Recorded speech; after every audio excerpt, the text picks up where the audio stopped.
Je veux juste savoir, voilà, quel est Eh bien, l'impact que vos clients peuvent avoir aussi sur les propos que vous tenez. Aucun.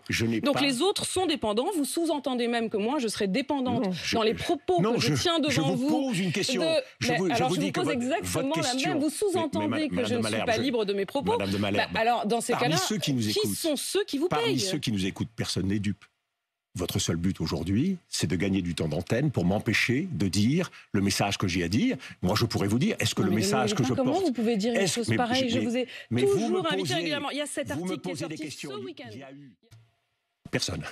Personne vous paye? Non. Ah bon, Non, mais vous avez une société, vous faites du business, vous l'avez dit, vous faites des missions de conseil. Je voudrais, mais en toute transparence, et justement pour pas qu'il y ait de fantasmes ou de rumeurs... Vous posez cette question à Hubert Védrine?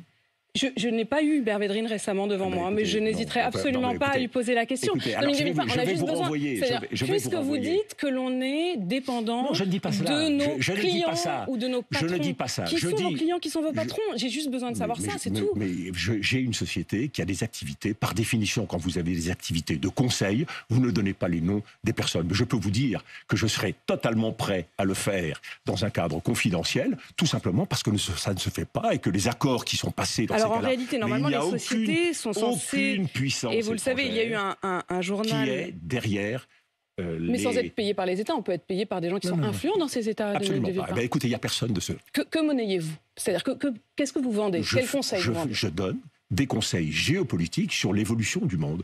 Et c'est une parole absolument ouverte qui ne contient aucun élément ni d'influence, ni de conflit d'intérêts. Et j'y suis extrêmement attentif. La raison pour laquelle aussi je vous pose cette question, c'est que je veux simplement savoir moi-même si je fais partie en quelque sorte de votre business plan. C'est-à-dire, est-ce que le fait de parler à ce micro, est-ce que le fait d'influencer aussi les opinions dans un sens, dans un autre, avec aussi l'autorité qui est la vôtre, fait partie des conseils que vous vendez? Je redirai ce que j'ai dit pour la énième fois. Puisque quel business plan aujourd'hui de défendre ceux qui meurent à Gaza? Quel business plan? Qui aujourd'hui? Puisque je viens de vous dire que la plupart des États arabes ne se moquent ou n'ont pas de parole sur ces sujets. Je n'ai aucun problème avec ça. Vous avez vous-même simplement dit que la domination financière avait un impact sur ce que l'on pouvait dire ou non. Je voudrais simplement savoir la dernière fois que vous avez publié vos comptes, et c'est le journal Le Monde qui le révèle ce week-end, la dernière fois que vous avez publié vos comptes, ce que vous ne faites plus depuis, alors que la loi le demande, mais vous préférez payer une amende plutôt que d'avoir à dire qui sont vos clients, vous avez déclaré recevoir 4,2 millions d'euros. Donc, à un moment, et c'est même l'Office central de lutte contre la corruption qui a fini par le dire, depuis une famille soudanaise. Depuis, vous n'avez... Non, pas soudanaise. Ah bon? Non. Allez-y. Non. Une famille, la richissime famille saoudienne, Boursan, 4,2 millions d'euros entre 2008 et 2010. J'ai conseillé ce groupe qui est actif dans l'automobile, dans un certain nombre de secteurs, pendant 2 ans, au début des années 2010. Vos derniers comptes, en 2008, Villepin International affichait 4,6 millions d'euros de chiffre d'affaires pour un bénéfice de 2,6 millions d'euros. Depuis, vos chiffres ne sont plus publiés. Je veux juste savoir...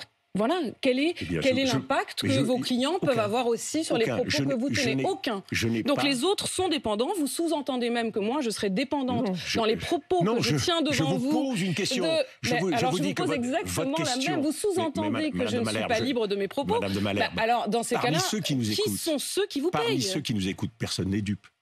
Votre seul but aujourd'hui, c'est de gagner du temps d'antenne pour m'empêcher de dire le message que j'ai à dire. Moi, je pourrais vous dire, est-ce que le message que je porte... Comment vous pouvez dire une chose pareille? Je vous ai toujours invité régulièrement. Il y a cet article qui est sorti ce week-end. Il y a 3 jours dans le journal Le Monde. 2 articles qui comportent toujours... Qui s'intéressent à vos affaires et qui posent beaucoup de questions sur l'argent et qui demandent d'où vient votre argent.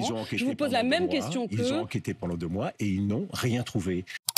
Dans ce pays, certaines personnes et sociétés accumulent des millions tout en choisissant de ne pas publier leurs comptes, même si la loi l'exige. L'argent circule dans des circuits opaques et personne ne sait toujours qui finance vraiment certaines activités. Des sociétés de conseil touchent des sommes importantes pour donner des recommandations à des clients puissants, parfois étrangers, et ces revenus restent souvent confidentiels. Le secret entourant l'argent permet à ces sociétés et à leurs dirigeants de garder une indépendance apparente, mais pose des questions sur la transparence et la responsabilité. Les relations avec des clients influents peuvent créer des situations où la liberté de parole est limitée. Même sans preuve directe, Le simple fait de dépendre financièrement de certaines personnes ou organisations peut orienter les discours et les décisions.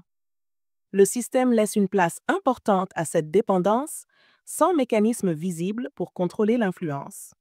Pendant ce temps, la majorité des citoyens gèrent un budget serré, subit les impôts, les hausses de prix et des services publics parfois insuffisants. Le contraste est frappant. Ceux qui détiennent le pouvoir économique et politique peuvent agir dans l'ombre, tandis que le reste du pays doit composer avec la transparence limitée et le manque de clarté du système. Le système actuel montre un déséquilibre. L'opacité des élites et la dépendance financière creusent le fossé avec la vie réelle.